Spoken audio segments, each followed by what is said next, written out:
Hey, this is Reverend Ella Will You Be Whole, and I am here with 7 tips for parents to talk about sex with their child or children. Now, you might ask, well, Reverend L, are you a parent? Do you have kids? And I'm going to go with no. I don't have any kids, but I have been working with young people for a very long time, probably about 20 years in various capacities. So I've been a youth minister and I've done youth program development and I've done sexual health education with middle and high school girls and boys. And so I understand some of the challenges around parents having to talk to their child about sex and sexuality. I especially understand that from my years as a youth minister in being able to help parents talk to their child about sex and sexual activity in particular, because they often relegate that or leave it to the youth minister because they don't really want to talk about it. And I get it, right? I know you probably are shaking your head because you get it too. Like whose parents sat down and talked with them about sex? Not many of our parents. I know mine didn't necessarily do that. My mom nor my dad sat down with me and had the conversation about sex or sexuality or things related to sexual health in my body. But I find this to especially be true for parents who are really involved in the church and who have a strong faith system, or who believe, and consider themselves to be Christians and strive to follow Jesus Christ as faithfully as they know how. And so most oftentimes we receive messages from the church that we're not to talk about sex, that sex is taboo topic. And so me with Will You Be Whole and the work that I do around wholeness, we've got to be able to talk about this. And more importantly, we've got to be able to talk about this with our young people. And so I have friends who are challenged with this. I have met parents for all the years that I've been working with young people who get a little uneasy when it comes to talking about sex with their child or children, with their youth or their teenager. And so I wanted to do this video to give you 7 tips that parents can use to talk to your child or your children about faith and sex, and particularly about our sexuality and our sexual bodies and activities. Now, the one caveat that I want to provide, the one thing that we need to keep into consideration here is that sexuality happens across the lifespan. It's important for you to recognize, and important for all of us to realize that we didn't just get to be adults and never had anything to do with sex or sexuality. We didn't come into this world and we somehow are not impacted by sex or sexuality. The reality is that from the time that we're born and we're assigned a sex at birth, whether we're assigned male or female, we have to deal with issues of sexuality. And so I want you to put in your mind and realize that the conversation is a continuum. And sometimes we can start with our child that may be 10 or 12 or 14. But I'm also encouraging parents who have children that are 5 and 7 and 9, because the conversations around sexuality, while they may not be the same, they continue to evolve and build upon each other. So, that being said, recognizing that sexuality is across the lifespan, then these 7 tips are for parents. And when I use the term parent, I mean moms and dads and foster parents and aunties and uncles and play mamas and grandmama nims and granddaddies and pop-pops, any caring adult that takes the time to be in a child's life. I know for myself, I don't have any kids, so I'm considered an other mother or a godmom, and I take those titles very seriously. And I love my role in the community as being able to care for other people's children and to care for the young people that mean so much to me. So please understand that when I use the term parent, that's just a simple term to encompass a lot of caring adults that want to see our children be whole. We want to see them do a little bit better than what we do. So here are the 7 tips. Number 1, parents, you are the primary sex educator. And the first tip is for you to own that role. Own the role of being the sex educator in your home with your children, so that they know what your values are. They know that you're not just like this super mom or super dad or super person that is not in touch with reality. And they're also getting information that you feel most comfortable in giving them. So number 1, own your role as the primary sex educator. Tip number 2, explore your own sexuality messages.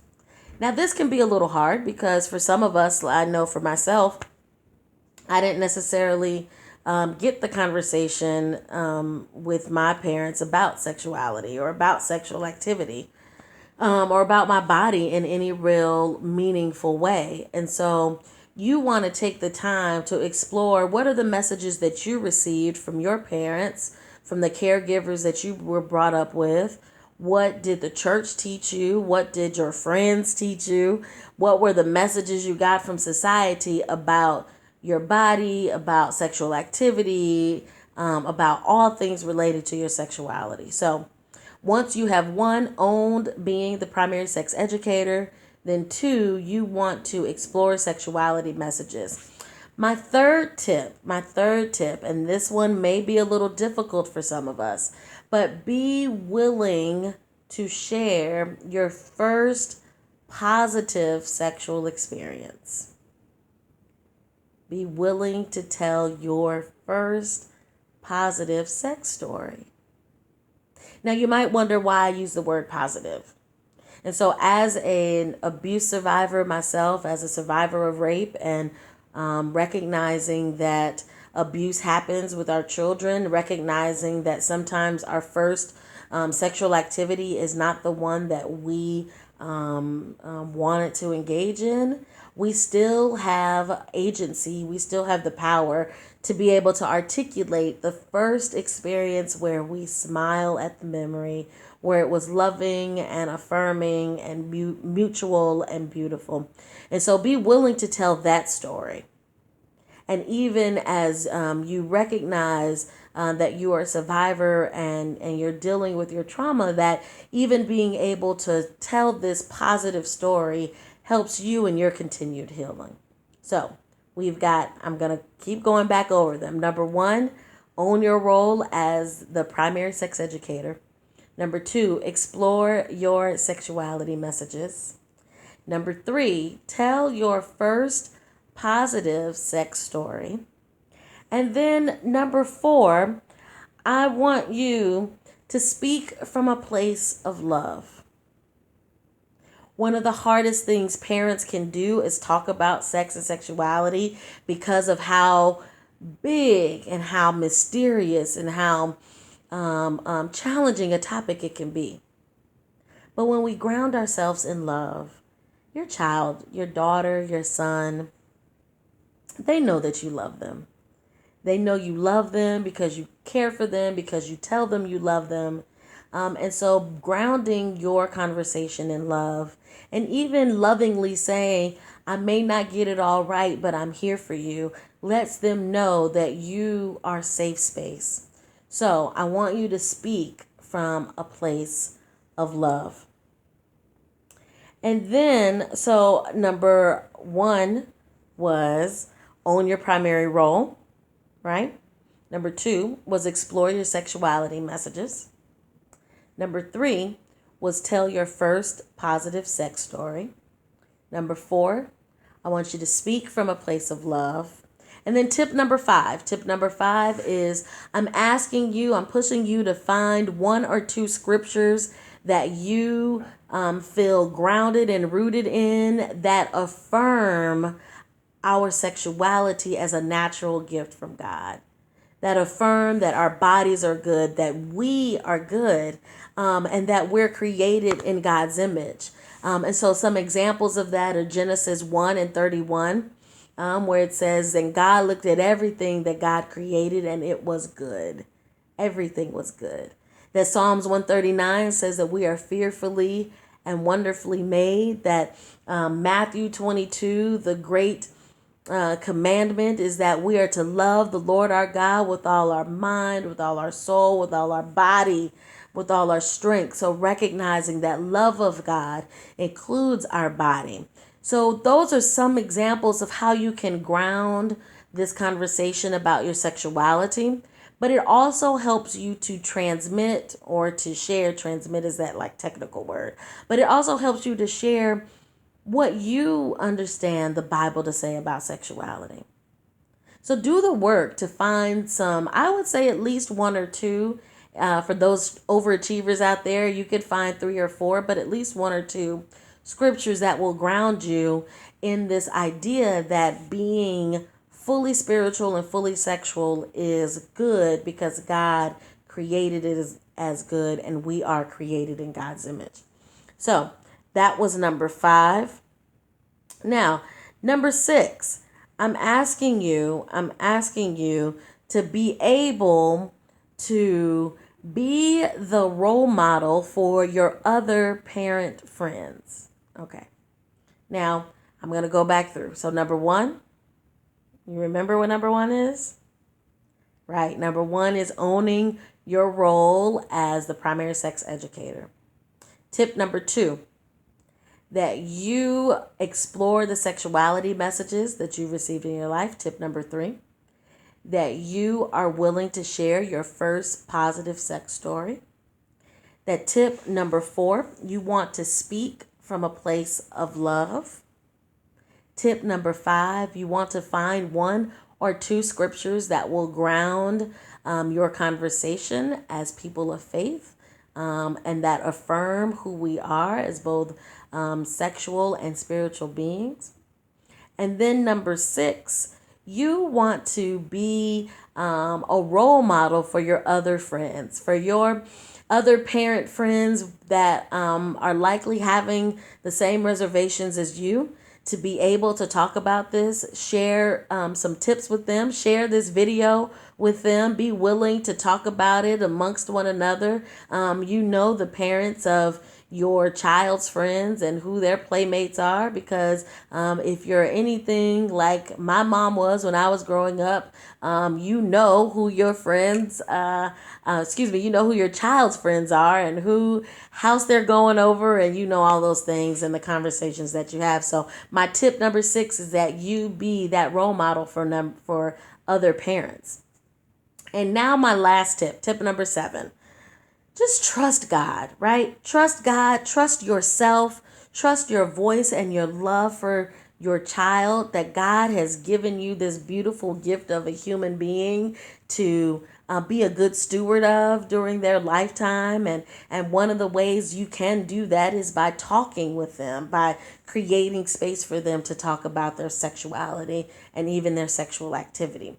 So that's tip number 7. Trust God, that God will lead you, give you the right words, that God has gifted you as a parent, and that is your strong foundation in being able to talk to your child about sex and sexuality. So that's all 7 tips. I'll run through them one last time. Tip number 1, okay, you got it. Own your role as the primary sex educator. Tip number 2 is I want you to explore your sexuality messages, right? Tip number 3, I want you to be willing to tell your first positive sex story. Tip number 4, speak from a place of love. Tip number 5, find 1 or 2 scriptures that work for you, that ground you in affirming your sexuality and your spirituality. Tip number 6, be willing to be that model for other parents. And tip number 7, trust God. Because I believe that the divine God spirit will guide you in this conversation. The most difficult and I would say scariest part is just sitting down and being open with your child. Trust me, they may act like they don't care. I worked with middle schoolers. I know how temperamental they can be. They may act like it doesn't matter, but believe me, you are planting a seed that will blossom into something beautiful and affirming and strong. I hope that these 7 tips will help you. Please check out willyoubehold.com for other resources and support. Be sure to share this video with others and be willing to check out Will You Behold on Facebook and willyoubehold.com. I'll put up a blog post that writes out these 7 tips that you can share with others. Thanks so much for tuning in to the Will You Behold with Reverend L YouTube page, and you take care until next time.